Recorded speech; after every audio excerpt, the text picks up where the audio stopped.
ನಮಸ್ಕಾರ. ಎಲ್ಲರಿಗೂ ಕನ್ನಡತಿ ಅಡುಗೆ ಚಾನಲ್ಗೆ ಸ್ವಾಗತ. ಇವತ್ತು ಮಾಡ್ತಾ ಇರೋ ರೆಸಿಪಿ ನೀವು ಬ್ರೇಕ್ಫಾಸ್ಟು, ಲಂಚು, ಡಿನ್ನರು ಯಾವುದಕ್ಕಾದರೂ ಮಾಡ್ಕೋಬೋದು. ತುಂಬಾ ಹೆಲ್ದಿಯಾಗಿರುವಂಥ ರೆಸಿಪಿ. ಇದನ್ನು ನೀವು ಪ್ರೋಟೀನ್ ರಿಚ್ ರೆಸಿಪಿ ಅಂತಲೂ ಕರಿಬೋದು. ಇವತ್ತು ರೊಟ್ಟಿ, ಚಪಾತಿ, ಅನ್ನ ಎಲ್ಲ ತಿನ್ನಕ್ಕೆ ಬೇಜಾರಾಗಿತ್ತಂದ್ರೂ ಈ ರೆಸಿಪಿಯನ್ನು ಖಂಡಿತನೂ ಟ್ರೈ ಮಾಡಿ ನೋಡ್ರಿ. ಎಲ್ಲರಿಗೂ ತುಂಬಾ ಇಷ್ಟ ಆಗ್ತದೆ. ಈ ಕುಕ್ಕರ್ಗೆ ನಾನಿಲ್ಲಿ 1 ಬಟ್ಲಾಗಷ್ಟ ದಪ್ಪ ರವೆಯನ್ನು ತೊಗೊಂಡಿನ್ರಿ. ಕೆಲವೊಬ್ರು ಇದನ್ನು ಬನ್ಸಿ ರವೆ ಅಂತಲೂ ಕರೀತಾರೆ, RP ರವೆ ಅಂತಲೂ ಕರೀತಾರೋ. ಇಲ್ಲಾಂದ್ರೆ ನೀವು 1 ಬಟ್ಲಾಗಷ್ಟು ಇಲ್ಲಿ ಜೋಳದ ನುಚ್ಚನ್ನಾದ್ರೂ ತೊಗೋಬೋದು, ನಡೀತದೆ. ಅದೇ ಬಟ್ಲೆ ಅರ್ಧ ಬಟ್ಲಾಗಷ್ಟ ಹೆಸರು ಕಾಳನ್ನು ತೊಳೆದ್ಬಿಟ್ಟು ಹಾಕ್ತಾ ಇದ್ದೀನಿ. ಇಲ್ಲ ಅಂದ್ರೆ ನೀವು ಇಲ್ಲಿ ಹೆಸರು ಬೇಳೆಯನ್ನಾದರೂ ಹಾಕೋಬೋದು. ಆದರೆ ಈ ರೀತಿ ಸಿಪ್ಪೆ ಇರುವಂಥ ಹೆಸರು ಬೇಳೆಯನ್ನೇ ಹಾಕ್ರಿ. ಇಲ್ಲ ಅಂದ್ರೆ ನೀವು ಇದನ್ನು ಈ ಹೆಸರು ಕಾಳನ್ನು ನೆನೆಸ್ಬಿಟ್ಟಾದ್ರೂ ಹಾಕ್ಬೋದು, ನಡೀತದೆ. ನೋಡಿ, ಜಲ್ದಿ ಕುದೀತಾವತ್ತು ನಾನು ಹೆಸರು ಕಾಳನ್ನೇ ಹಾಕಿದ್ದೀನಿ. ಸ್ವಲ್ಪ ದಾಲ್ಚಿನ್ನಿ ಹಾಕಿದ್ದೀನಿ, ಒಂದು 5 ಲವಂಗನ ಹಾಕಿದ್ದೀನಿ ರೀ. ನೋಡಿ, ಇದರಲ್ಲೇ ನೀವು ಇಲ್ಲಿ ಏನು ಮಾಡಿರಿ, 6 ಬಟ್ಲಾಗಷ್ಟು ನೀರನ್ನು ಹಾಕ್ರಿ. ನಾನು ಸ್ವಲ್ಪ ಕ್ಲಿಪ್ ಮಿಸ್ ಆಗೈತಿ, ಅಲ್ಲೊಂದು 2 ಬಟ್ಲ ತೋರಿಸಿಲ್ರಿ. ಅದು ಟೋಟ್ಲಿ ನಾನು ಏನು ಮಾಡಿದ್ದೀನಿ, ಈ ಬಟ್ಲೆ 6 ಬಟ್ಲಾಗಷ್ಟು ನೀರನ್ನು ಹಾಕೀನಿ ರೀ. ಆ ಹೆಸರು ಕಾಳು ರವೆ ಚೆನ್ನಾಗಿ ಕುದ್ದು ಸಾಫ್ಟ್ ಆಗ್ಬೇಕ್ರಿ. ನೀವು ಕಡಿಮೆ ನೀರು ಹಾಕಿರಿ ಏನಾಗ್ತೈತಿ, ರವೆ ಬೇಗನೆ ಕುದ್ದಿರ್ತದೆ. ಆಮೇಲೆ ಏನಾಗ್ತದೆ ರೀ, ಹೆಸರು ಕಾಳು ಕುದ್ದಿರಲ್ಲ, ಮತ್ತು ಇಲ್ಲಾಂದ್ರೆ ಸೀದ್ ಹೋಗ್ತದೆ ರೀ ಅದು. ಇದಕ್ಕೊಂದು ಸ್ವಲ್ಪ ಅರಿಶಿನ ಹಾಕ್ತಾಯಿದ್ದೀನಿ, 1/4 ಟೀ ಸ್ಪೂನ್ ಆಗಷ್ಟು. ಸ್ವಲ್ಪ ಉಪ್ಪನ್ನು ಹಾಕ್ತೀನಿ, ಆಮೇಲೆ ಇನ್ನೊಂದು ಸ್ವಲ್ಪ ನೋಡಿ ಹಾಕೋತೀನಿ ರೀ ನಾನು. ಇದಕ್ಕೀಗ ಲೋ ಫ್ಲೇಮ್ದಲ್ಲಿ ಇಟ್ಟನೆ 4 ಸೀಟಿಯನ್ನು ತೊಗೋತೀನಿ ರೀ. ಮೀಡಿಯಮ್ ಅಥವಾ ಹೈ ಫ್ಲೇಮ್ದಲ್ಲಿ ಇಡಬೇಡ್ರಿ, ರವೆ ಏನಾಗ್ತದೆ ಇಲ್ಲಾಂದ್ರೆ ಸೀದ್ ಹೋಗ್ತದೆ. ನೋಡಿ, ಲೋ ಫ್ಲೇಮ್ದಲ್ಲಿ ಇಟ್ಟನೆ ಇದನ್ನು 4 ಸೀಟಿ ಬರಲಿ ರೀ. ನೋಡಿ, ಈಗ 4 ಸೀಟಿ ಹಾಕಿ ಕುಕ್ಕರ್ ಬಂದಮೇಲೆ ನಾನು ತೆಗೆದ್ಬಿಟ್ಟು ತೋರಿಸ್ತಾ ಇದ್ದೀನಿ. ನೋಡಿರಿ ಎಷ್ಟು ಚೆನ್ನಾಗಿ ಕುದ್ದದ್ರಿ. ನೋಡಿ, ಇದೇ ರೀತಿಯೇ ಸಾಫ್ಟಾಗಿಯೇ ಕುದಿಬೇಕ್ರಿ. ಇಲ್ಲ ನಮ್ಮ ಕಡೆ ಇಷ್ಟು ಟೈಮ್ ಇಲ್ಲ ಅಂದ್ರೆ ನೀವೇನು ಮಾಡಿರಿ, ಹೆಸರು ಕಾಳನ್ನು ಅಥವಾ ಹೆಸರು ಬೇಳೆಯನ್ನು ನೆನೆಸ್ಬಿಟ್ಟು ಹಾಕ್ರಿ. ಇದಕ್ಕೆ ಬೇಗನೆ ಕುದಿತಾವೆ. ಆದರೂ ಹೆಸರು ಕಾಳು ಜಲ್ದಿನೇ ಕುದಿತಾವ ಅಂಥೇಳಿ ನಾನು ಹಾಗೇ ಹಾಕಿನ್ರಿ. ನೋಡಿ, ಇದೇ ರೀತಿಯೇ ಸಾಫ್ಟಾಗಿಯೇ ಅದೇನಾಗಬೇಕು, ಕುದಿಬೇಕ್ರಿ. ಮತ್ತು ಇಷ್ಟು ಮೆತ್ತಗನೇ ಇರ್ಬೇಕ್ರಿ. ಅದಕ್ಕೆ ನೀವೇನು ಮಾಡಿರಿ, 6 ಬಟ್ಲಾಗಷ್ಟೇ ನೀರನ್ನು ಹಾಕಿರಿ. ನೋಡಿ, ಇದನ್ನೊಂದು ಸ್ವಲ್ಪ ನೀಟಾಗಿ ಮಿಕ್ಸ್ ಮಾಡ್ಕೊಂಡಿದ್ದೀನಿ. ಇದು ನಾನು ಕತಕ ಸೈಡಿಗೆ ಇಡೋಣ್ರಿ. ಈಗ ಇದಕ್ಕೆ ಒಗ್ಗರಣೆಯನ್ನು ಹಾಕೋಣ. ನೋಡಿ, ಪ್ಯಾನ್ಗೆ ನಾನಿಲ್ಲಿ ಒಂದು 2 ಸ್ಪೂನ್ ಆಗಷ್ಟೇ ತುಪ್ಪನ ಹಾಕ್ತಾಯಿದ್ದೀನಿ. ತುಪ್ಪದಲ್ಲೇ ಒಗ್ಗರಣೆ ಹಾಕಿರಿ, ಟೇಸ್ಟ್ ಚೆನ್ನಾಗಿ ಬರ್ತದೆ. ಇಲ್ಲ ಅಂದ್ರೆ ನೀವು 1 ಸ್ಪೂನ್ ಆಗಷ್ಟು ಎಣ್ಣೆ, 1 ಸ್ಪೂನ್ ಆಗಷ್ಟು ತುಪ್ಪನೂ ಹಾಕ್ಬೋದು. ತುಪ್ಪ ಕಾಯ್ದ್ಮೇಲೆ ನೋಡಿರಿ, ತುಪ್ಪ ಕಾಯ್ದ್ಮೇಲೆ ಒಂದು ಅರ್ಧ ಸ್ಪೂನ್ ಆಗಷ್ಟು ಜೀರಿಗೆ ಫ್ರೈ ಆಗಲಿ. ಸ್ವಲ್ಪ ಕರಿಬೇವು ಸೊಪ್ಪು, ನೋಡಿ ಒಂದು ಸ್ವಲ್ಪ ಹಿಂಗನ್ನು ಹಾಕ್ತಾಯಿದ್ದೀನಿ. ಟೇಸ್ಟ್ ಚೆನ್ನಾಗಿ ಬರ್ತದೆ, ಸ್ಕಿಪ್ ಮಾಡಬೇಡ್ರಿ, ಹಾಕ್ರಿ. ಇದಕ್ಕೊಂದು 6 ಬೆಳ್ಳುಳ್ಳಿ ಹೆಸರನ್ನ ಸಣ್ಣದಾಗಿ ಕಟ್ ಮಾಡಿ ಹಾಕ್ತಾಯಿದ್ದೀನಿ. ಕುಟ್ಟಿನೂ ಹಾಕಬೇಡ್ರಿ, ಪೇಸ್ಟನ್ನು ಹಾಕಬೇಡ್ರಿ. ಈ ರೀತಿ ಸಣ್ಣದಾಗಿ ಕಟ್ ಮಾಡಿನೇ ಹಾಕಿರಿ, ಫ್ಲೇವರ್ ಚೆನ್ನಾಗಿ ಕೊಡ್ತದೆ. ಸ್ವಲ್ಪ ಹಸಿ ಶುಂಠಿಯನ್ನು ಕಟ್ ಮಾಡಿ ಹಾಕ್ತಾಯಿದ್ದೀನಿ ರೀ. ನೋಡಿ, ಶುಂಠಿ ಬೆಳ್ಳುಳ್ಳಿ ಏನಾಗಲಿ ರೀ, ಅದು ಫ್ರೈ ಆಗಲಿ. ನೋಡಿ, ಅದು ಫ್ರೈ ಆದಮೇಲೆ ನಾನಿಲ್ಲಿ 1 ಈರುಳ್ಳಿಯನ್ನು ಸಣ್ಣದಾಗಿ ಕಟ್ ಮಾಡಿ ಹಾಕ್ತಾಯಿದ್ದೀನಿ. ನೋಡಿ, ವೆಜಿಟೇಬಲ್ಸ್ ಕ್ವಾಂಟಿಟಿ ಹೆಚ್ಚು ಜಾಸ್ತಿ ನೀವು ಮಾಡ್ಬೋದು. ಕ್ಯಾರೆಟನ್ನು ಸಣ್ಣದಾಗಿ ಕಟ್ ಮಾಡಿ ಹಾಕ್ತಾಯಿದ್ದೀನಿ ರೀ. ಮತ್ತು ನೀವೇನು ಮಾಡ್ಬೋದು, 1 ಕ್ಯಾಪ್ಸಿಕಮನ್ನು ಹಾಕಿದ್ದೀನಿ.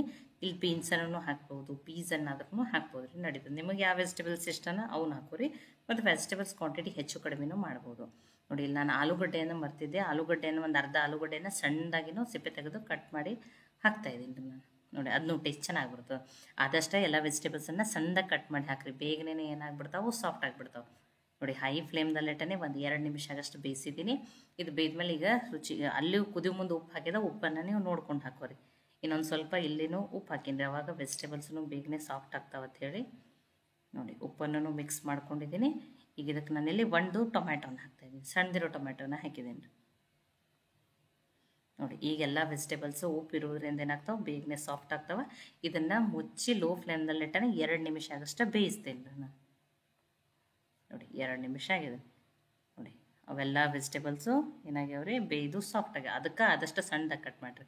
ಮಸಾಲೆಗಾಗಿ ನಾನಿಲ್ಲಿ 1 ಸ್ಪೂನ್ ಆಗಷ್ಟು ರೆಡ್ ಚಿಲ್ಲಿ ಪೌಡ್ರನ್ನ ಹಾಕ್ತಾಯಿದ್ದೀನಿ. ಅರ್ಧ ಸ್ಪೂನ್ ಆಗಷ್ಟೇ ಧನಿಯಾ ಪೌಡ್ರು, ಅರ್ಧ ಸ್ಪೂನ್ ಆಗಷ್ಟು ಗರಂ ಮಸಾಲಾನ ಹಾಕ್ತಾಯಿದ್ದೀನಿ. ಇನ್ನೊಂದು ಚಿಟಿಕೆ 1/4 ಟೀ ಸ್ಪೂನ್ ಆಗಷ್ಟು ಅರಿಶಿನ ಹಾಕ್ತಾಯಿದ್ದೀನಿ. ಇಲ್ಲಿ ನಾನು ಮೆಣಸಿನ್ಕಾಯಿನ ಹಾಕಿಲ್ಲ. ನೀವು ಮೆಣಸಿನ್ಕಾಯಿ ಖಾರ ಇಷ್ಟಪಡೋರು 1-2 ಮೆಣಸಿನ್ಕಾಯಿನ ಸಣ್ಣದಾಗಿ ಕಟ್ ಮಾಡಿನೂ ಹಾಕ್ಬೋದು. ನಾನು ಮೆಣಸಿನ್ಕಾಯಿ ಹಾಕಿದ್ದಿಲ್ಲ ಅಂತ ಹೇಳಿ 1 ಸ್ಪೂನ್ ಆಗಷ್ಟು ರೆಡ್ ಚಿಲ್ಲಿ ಪೌಡ್ರನ್ನ ಹಾಕಿದ್ದೀನಿ. ಲೋ ಫ್ಲೇಮ್ದಲ್ಲಿಟ್ಟು ಇದನ್ನು 1 ನಿಮಿಷ ಆಗಷ್ಟು ಬೇಯಿಸಿದ್ದೀನಿ. ಈಗ ರವೆ, ಹೆಸರು ಕಾಳನ್ನು ಏನು ಕುದಿಸ್ಬಿಟ್ಟು ತೊಗೊಂಡಿದ್ದೀನಿ ಅದನ್ನು ಹಾಕ್ತಾಯಿದ್ದೀನಿ. ಈಗ ನೋಡಿ, ಅದನ್ನು ಹಾಕಿ ಅದನ್ನು ಮಿಕ್ಸ್ ಮಾಡ್ಕೊತೀನಿ ರೀ. ನೋಡಿ, ಈಗ ಇದು ಮಸಾಲೆ ಜೊತೆ ಎಲ್ಲ ವೆಜಿಟೇಬಲ್ಸ್ ಜೊತೆ ಮಿಕ್ಸ್ ಆಗಿದೆ ರೀ.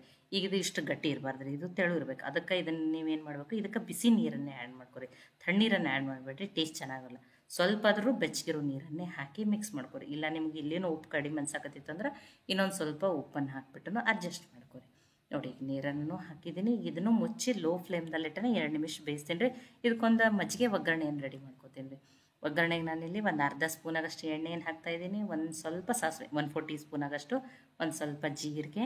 ನೋಡಿ, ಸಾಸಿವೆ ಜೀರಿಗೆ ಫ್ರೈ ಫ್ರೈ ಆದಮೇಲೆ ನೋಡಿಲಿ ಇನ್ನೊಂದು ಸ್ವಲ್ಪ ಕರಿಬೇವು ಸೊಪ್ಪನ್ನು ಹಾಕ್ತಾಯಿದ್ದೀನಿ. ಈಗೆಲ್ಲ ಕೂಡ ಫ್ರೈ ಆಗ್ಯಾವ್ರಿ ಅವು. ಆಮೇಲೆ ಒಂದು 5 ಬೆಳ್ಳುಳ್ಳಿ ಹೆಸರು, ಸ್ವಲ್ಪ ಹಸಿ ಶುಂಠಿಯನ್ನು ಕುಟ್ಟಿ ಹಾಕ್ತಾಯಿದ್ದೀನಿ, ಸ್ವಲ್ಪ ಇಂಗನ್ನು ಹಾಕ್ತಾಯಿದ್ದೀನಿ. ನೋಡಿ ಈ ಒಗ್ಗರಣೆಯನ್ನು ಈಗ ಬೇಯಿಸ್ಬಿಟ್ಟು ತೊಗೊಂಡಿದ್ದೀನಿ. ನಾನು ಗ್ಯಾಸನ್ನು ಆಫ್ ಮಾಡಿದ್ದೀನಿ. ಗಟ್ಟಿ ಮಜ್ಜಿಗೆ ಮಾಡ್ಕೊಂಡಿದ್ದೀನಿ ರೀ. ಆವಾಗ ಆ ಮಜ್ಜಿಗೆಗೆ ಈ ಒಗ್ಗರಣೆಯನ್ನು ಸೇರಿಬಿಡಿ. ಇದ್ರ ಜೊತೆ ಗಟ್ಟಿ ಈ ರೀತಿ ಒಗ್ಗರಣೆ ಮಜ್ಜಿಗೆ ಟೇಸ್ಟ್ ಕಾಂಬಿನೇಷನ್ ಚೆನ್ನಾಗಿರ್ತದೆ ರೀ. ನೋಡಿಲಿ ಮಜ್ಜಿಗೆಯನ್ನು ಮಾಡ್ಕೊಂಡಿದ್ದೀನಿ ನಾನು. ಸ್ವಲ್ಪ ಗಟ್ಟಿ ಇರ್ಬೇಕು ರೀ. ಇದಕ್ಕೊಂದು ಸ್ವಲ್ಪ ರುಚಿಗೆ ತಕ್ಕಷ್ಟು ಉಪ್ಪು, ಸ್ವಲ್ಪ ಸಕ್ಕರೆ ಹಾಕ್ತೀನಿ. ಟೇಸ್ಟ್ ಚೆನ್ನಾಗಿ ಬರ್ತದೆ, ಬ್ಯಾಲೆನ್ಸ್ ಆಗ್ತದೆ. ಇಲ್ಲ ಸಕ್ಕರೆ ಬೇಡ ಅಂದರೆ ನೀವು ಸ್ಕಿಪ್ನು ಮಾಡಿ. ಒಂದು ಸ್ವಲ್ಪ ಕೊತ್ತಂಬರಿ ಸೊಪ್ಪು. ಈಗ ಆ ಒಗ್ಗರಣೆಯನ್ನು ಹಾಕ್ಕೊಂಡ್ರಿ. ಇದಕ್ಕೆ ತಿಳಿ ಮಜ್ಜಿಗೆ ಇರಬಾರ್ದು, ಸ್ವಲ್ಪ ಗಟ್ಟಿನೇ ಇದ್ರೇ ಟೇಸ್ಟ್ ಚೆನ್ನಾಗಿ ಬರ್ತದೆ. ನೋಡಿ ಆ ಕಡೆಗೆ ಒಂದು ಸ್ವಲ್ಪ ನೀರನ್ನು ಹಾಕ್ಬಿಟ್ಟು ಹಾಕ್ತೀನಿ. ನೋಡಿ ಟೇಸ್ಟಿಯಾಗಿರುವಂಥ ಒಗ್ಗರಣೆ ಮಜ್ಜಿಗೆ ರೆಡಿ ಆಗ್ಯಾವ್ರಿ. ಇದಕ್ಕಿದು ಬೆಸ್ಟ್ ಕಾಂಬಿನೇಷನ್ ರೀ. ಈಗ ಇದನ್ನು ಸೈಡಿಗೆ ಇಡೋಣ್ರಿ, ಅದನ್ನು ಕುದ್ದಿರ್ತದೆ. ನೋಡಿ ಮಸಾಲೆ ಜೊತೆ ಎಲ್ಲನೂ ಅದರ ರವೆ ಹೆಸರು ಕಾಳು ಇನ್ನಷ್ಟು ಕುದ್ದೂ ಸಾಫ್ಟನ್ನು ಆಗಿರ್ತದೆ. ಮತ್ತು ಇದು ಇಷ್ಟು ತೆಳುನೇ ಇರ್ಬೇಕು ರೀ, ಗಟ್ಟಿ ಇರಬಾರ್ದು. ಇದು ಆರದ ಮೇಲೂ ಗಟ್ಟಿ ಆಗ್ತದೆ. ಮತ್ತು ಇದನ್ನು ಆದಷ್ಟು ಬಿಸಿ ಬಿಸಿ ತಿನ್ನಿರಿ. ಬಿಸಿ ಬಿಸಿ ತಿಂದಷ್ಟು ಇದರ ಟೇಸ್ಟ್ ತುಂಬಾ ಚೆನ್ನಾಗಿರ್ತದೆ ರೀ. ನೋಡಿ ಕರೆಕ್ಟಾಗಿ ರೆಡಿ ಆಗಿ ನಾನು ಗ್ಯಾಸನ್ನು ಆಫ್ ಮಾಡಿ ಸ್ವಲ್ಪ ಲಾಸ್ಟಿಗೆ ಕೊತ್ತಂಬರಿ ಸೊಪ್ಪನ್ನು ಹಾಕಿ ಮಿಕ್ಸ್ ಮಾಡ್ತಾಯಿದ್ದೀನಿ. ನೋಡಿರಿ ಕೊತ್ತಂಬರಿ ಸೊಪ್ಪನ್ನು ಎಲ್ಲ ನೀಟಾಗಿ ಮಿಕ್ಸ್ ಆಗಲಿ ರೀ. ನೋಡಿರಿ ಬಿಸಿ ಬಿಸಿ ರೆಡಿ ಆಗ್ಯದ್ರಿ. ಈಗ ಇದನ್ನ ಸರ್ವ್ ಮಾಡೋಣ್ರಿ. ನೋಡಿ ಇದನ್ನು ತಾಟಿಗೆ ಹಾಕ್ಕೊಂಡ್ರಿ. ನೋಡಿ ತುಂಬಾ ಟೇಸ್ಟಿ ಮತ್ತು ಹೆಲ್ದಿಯಾಗಿರುವಂಥ ರೆಸಿಪಿ ರೀ ಇದು. ನೋಡಿ ಇದನ್ನು ಬಿಸಿ ಬಿಸಿ ಹೀಗೇನು ಇನ್ನೊಂದು ಸ್ವಲ್ಪ ತುಪ್ಪ ಹಾಕ್ಕೊಂಡು ನಿಂಬೆ ರಸ ಹಾಕ್ಕೊಂಡು ತಿನ್ಬೋದು. ಅದನ್ನೂ ಟೇಸ್ಟ್ ಚೆನ್ನಾಗಿರ್ತದೆ. ಇಲ್ಲಾಂದ್ರೆ ಈ ರೀತಿ ಗಟ್ಟಿ ಮಜ್ಜಿಗೆ ಮಾಡಿಕೊಂಡು ಅದಕ್ಕೆ ಒಗ್ಗರಣೆ ಹಾಕ್ಕೊಂಡು ತಿನ್ನಿರಿ, ಟೇಸ್ಟ್ ಚೆನ್ನಾಗಿ. ಒಂದು ಸ್ವಲ್ಪ ನಾನು ಶಾಂಡಿಗೆ ಕರೆದಿದ್ದೇಳಿ ಅದನ್ನ ಒಂದು ಸ್ವಲ್ಪ ಸೈಡಿಗೆ ತೊಗೊಂಡಿದ್ದೀನಿ ರೀ. ನೋಡಿ ಈ ರೀತಿ ನೋಡಿ ಸ್ವಲ್ಪ ಮಜ್ಜಿಗೆಯನ್ನು ಇದ್ರ ಜೊತೆ ಮಿಕ್ಸ್ ಮಾಡ್ಕೊಂಡು ತಿಂದ್ರೆ ಟೇಸ್ಟ್ ತುಂಬಾ ಚೆನ್ನಾಗಿರ್ತದೆ. ಇಲ್ಲ ನಮ್ಗೆ ತುಪ್ಪ ಇಷ್ಟ ಅಂದರೆ ನೀವು ಬಿಸಿ ಬಿಸಿ ಹಾಗೇ ತುಪ್ಪದ ಜೊತೆನೂ ತಿನ್ಬೋದು. ಬಿಸಿ ಬಿಸಿ ಟೇಸ್ಟಿಯಾಗಿರುವಂಥ ರವೆ ಮತ್ತು ಹೆಸರು ಕಾಳು ಕಿಚಡಿ ರೆಡಿ ಆಗ್ಯದ್ರಿ. ನೋಡಿ ತುಂಬಾ ಟೇಸ್ಟಿಯಾಗಿರ್ತದೆ ರೀ. ಈ ರೆಸಿಪಿ ನಿಮಗೆ ಇಷ್ಟ ಆಗಿದ್ರೆ ಲೈಕ್ ಮಾಡಿ, ಶೇರ್ ಮಾಡಿ, ಕಮೆಂಟ್ ಮಾಡಿರಿ. ಖಂಡಿತನೂ ಟ್ರೈ ಮಾಡಿ ನೋಡಿರಿ. ಟ್ರೈ ಮಾಡಿ ನನಗೆ ಹೆಂಗೆ ಬಂದಿತ್ತು ಅಂತ ತಿಳಿಸ್ರಿ. ಇಲ್ಲ ಇವತ್ತು ನಮ್ಗೆ ಅಡುಗೆ ಮಾಡೋಕ್ಕೆ ಬೇಜಾರಾಗೈತಿ ಅದು ನಿಮಗೆ ಅನಿಸ್ತಿತ್ತು ಅಂದರೆ ಈ ರೆಸಿಪಿ ಟ್ರೈ ಮಾಡಿರಿ. ಅಥವಾ ನಿಮಗೆ ಅಡುಗೆ ಮಾಡೋಕ್ಕೆ ಬೇಜಾರಾದಾಗ ನೀವು ಯಾವ ರೀತಿ ರೆಸಿಪಿಗಳನ್ನ ಮಾಡ್ತೀರಂತನೂ ನನಗೆ ಕಮೆಂಟ್ ಮಾಡಿ ತಿಳಿಸ್ರಿ. ಮತ್ತೆ ಒಳ್ಳೆ ರೆಸಿಪಿ ಜೊತೆ ಸಿಗೋಣ. ಎಲ್ಲರಿಗೂ ಧನ್ಯವಾದಗಳು. ಇನ್ನೂ ನೀವು ಕನ್ನಡತಿ ಅಡುಗೆ ಚಾನಲನ್ನು ಸಬ್ಸ್ಕ್ರೈಬ್ ಮಾಡಿದ್ದಿಲ್ಲ ಅಂದ್ರೆ ಸಬ್ಸ್ಕ್ರೈಬ್ ಮಾಡಿ, ಬೆಲ್ ಐಕಾನ್ ಪ್ರೆಸ್ ಮಾಡೋದನ್ನು ಮರಿಬೇಡ್ರಿ.